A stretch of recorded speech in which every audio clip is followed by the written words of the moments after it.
So Dr. Rasimas has a Jesuit university background. He studied biochemistry, mathematics, and philosophy. He completed medical science training at Penn State University, earning his Ph.D. in chemical biology in 2002 and his M.D. in 2003.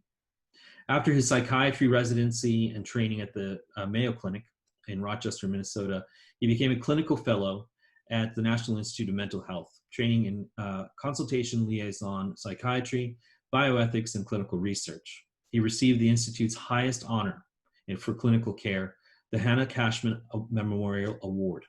Dr. Rasimas has studied psychoanalytic psychotherapy at Minnesota Psychoanalytic Society and Institute and the Washington School of Psychiatry.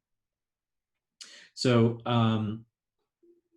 he has also completed critical care medicine toxicology. He's the only physician in the country that is dual boarded. So he completed his critical care medical toxicology fellowship at Penn State, obtained his board certification in addiction medicine, and then returned to Bethesda to the National Institute of Health. And you will see pictures of us on my page from when I went and visited him a few years ago, and he was still at the NIH. And that was a wonderful dinner, JJ. Sorry. After returning to Bethesda and the National Institute of Health, he joined the Undiagnosed Disease Program, an Intramural Research Program to oversee clinical trials in mood and anxiety disorder.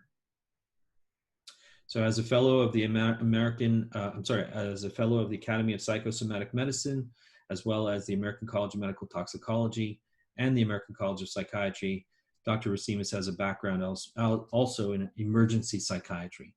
And he'll talk a little bit about what he does on a daily basis now. He's currently the director of consultant liaison psychiatry at Hennepin County Medical Center. You will know that name, Hennepin County, because it is the one in the news for the last 4 days straight. He teaches medical students, residents, fellows, and candidates in psychoanalysis across the Twin City region. And JJ is a full professor at the University of Minnesota. So he's pursuing academic medical career at the interface of psychosomatic medicine, medical toxicology, bioethics, and psychoanalysis. His primary clinical interest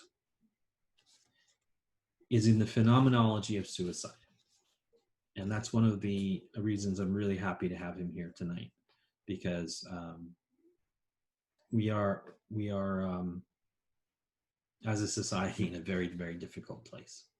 So with that introduction, I'll hand it over to JJ to describe a little bit more about himself and what he's doing, and then we'll open it up for questions.